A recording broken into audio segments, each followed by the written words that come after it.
How are you? I'm fantastic. Randy, I got to jog your memory a little bit. Okay. A few years back, oh my God, maybe 5 years back, on the red carpet at the Sweet Blood of Jesus, I interviewed you. Oh, okay. It's nice to see you again. Yeah, how have you been? I've been well, can't complain. How are you? I'm fantastic. I just want to get right into this.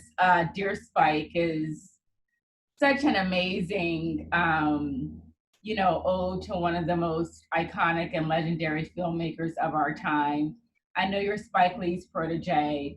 Talk to me a little bit about what it was like having the opportunity to direct that segment, for this series.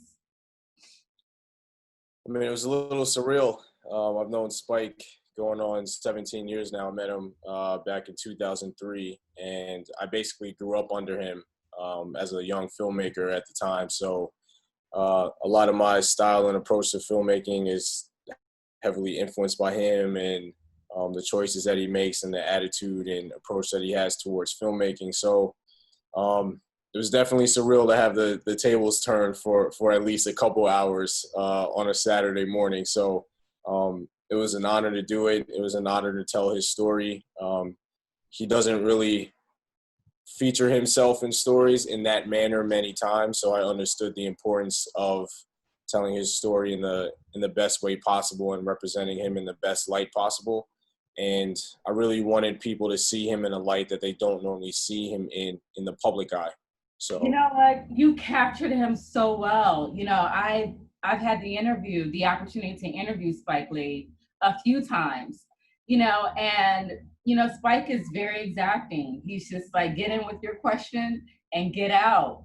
But we connected in such a way on the red carpet at the Sweet Blood of Jesus, actually. When I started talking to him about Ruby D, his whole facial expression just changed.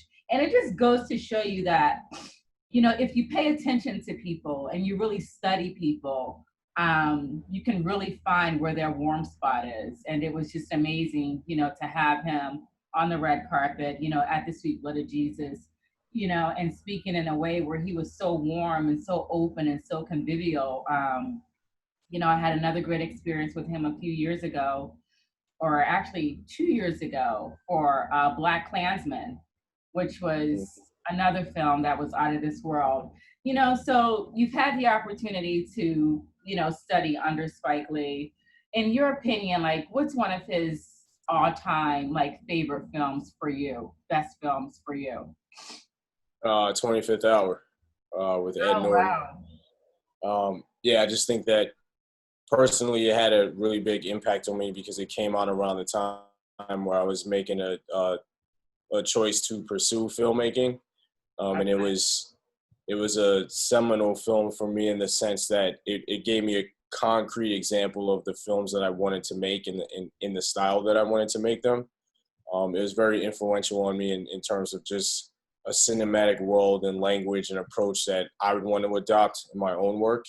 And I just thought it was just a fantastic piece of cinema. And I enjoyed using the opportunity of using this really intimate personal story that Ed Norton was going through with this larger healing process that New York was going through at the time with 9/11. Yeah. And it just felt like Spike was in his creative zone. Hour was definitely a good film. Film. You came of age also through the American Black Film Festival.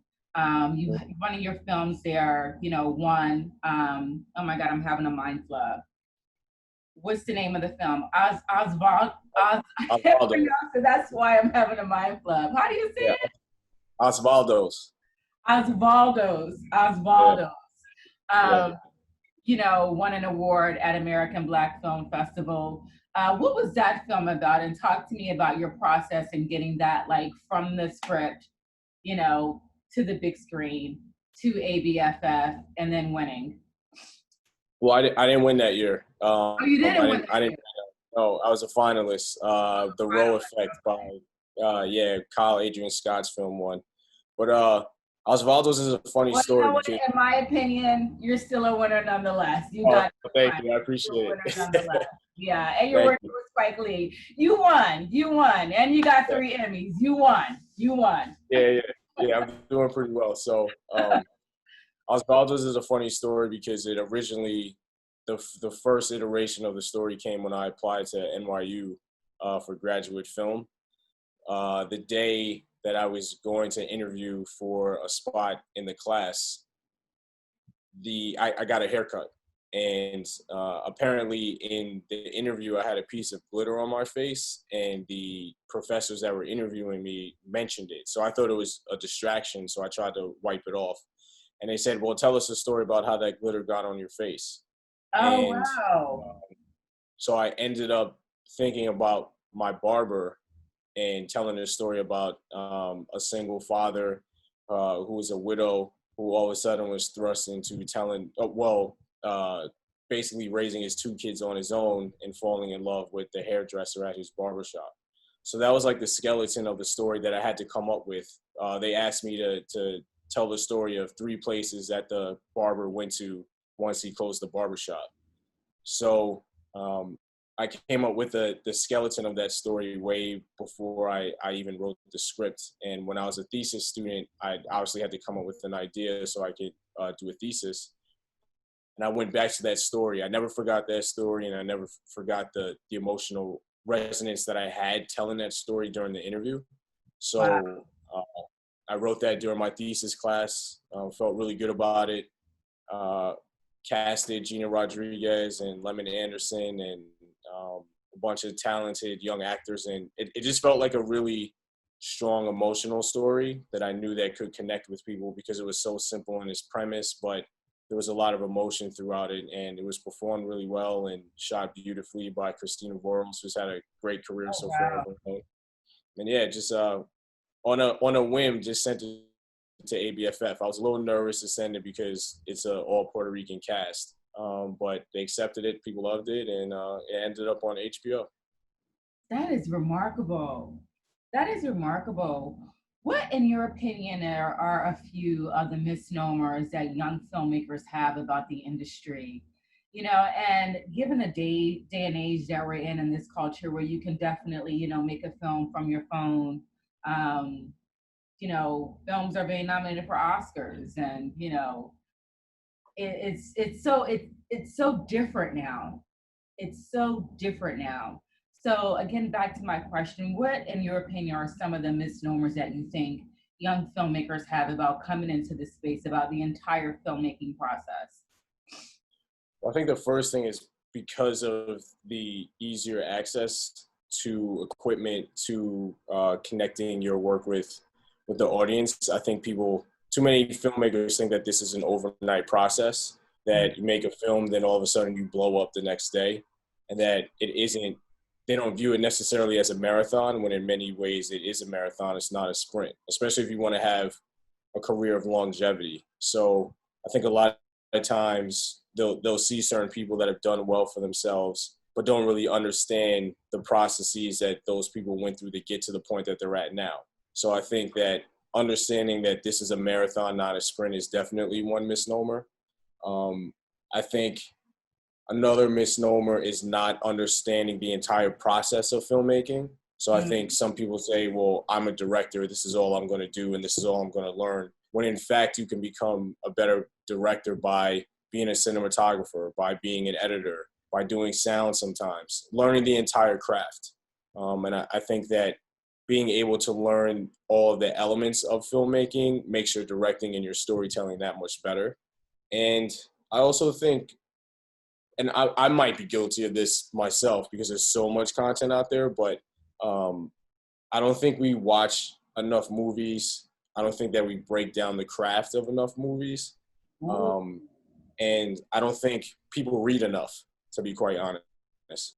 I think that being able to tell a story, you have to, and we don't look at enough art and photography. So I think being able to understand composition, framing, lighting, lighting and shadows, understanding how stories are told, different ways to tell stories, everything that you get from reading a story or looking at a photograph or looking at a painting. I don't think enough people really understand that. And I think that is a critical piece of improving your craft. And I think the stronger your craft is, obviously the better your work will be. And I think more people will be attracted to your work because you're able to maximize the craft to the best of your abilities.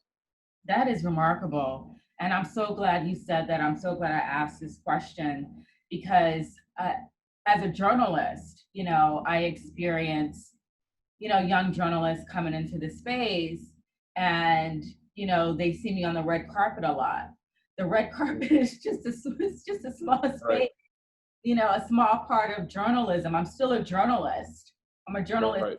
person. A red carpet is just one component. And even in that space, you have to be very swift and very forward thinking, and you have to be able to anticipate. You just can't jump out there, with a mic in front of in front of people's faces. You have to be able to be a journalist and tell that story and anticipate. And I'm so glad that you've answered that in a way that I think will be beneficial to the audience who's going to see this video. So I want to go back to our first meeting, when we met. I guess it was about 5 years ago on the red carpet for The Sweet Blood of Jesus.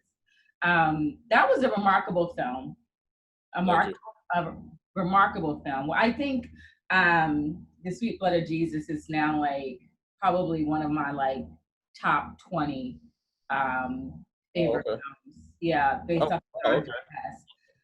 the cinematography was absolutely amazing. I know that you were an editor on that film, and I want to just talk really briefly. I don't know how much time we have, but I want you to talk really briefly about the editing process for The Sweet Blood of Jesus. You guys, if you have not seen The Sweet Blood of Jesus, you have got to see this movie. Just so well done, just so beautiful. The cinematography, the editing, color, I mean, everything, just bar none. Well, that was actually the very first project that I ever edited professionally. I was originally supposed to be, I was supposed to be the assistant editor on it. And because of certain circumstances, I was thrown in the fire and being the editor. I didn't expect to be the editor. It happened after filming had taken place, once production was over. Spike would ask me during dailies, could I make one cut for a scene? And I'd be like, yeah, sure, no problem. Then we would watch another set of dailies for another scene, and it might require like 2 or 3 cuts. He was like, can you cut this? And I was like, yeah, sure. And then next thing you know, I was cutting all the scenes. He would just be like, all right, let's cut this. And then it was like, all right, let's cut this. And then next thing you know, I had a full cut of the film, and it was like, okay, am I the editor? Like, what's going on?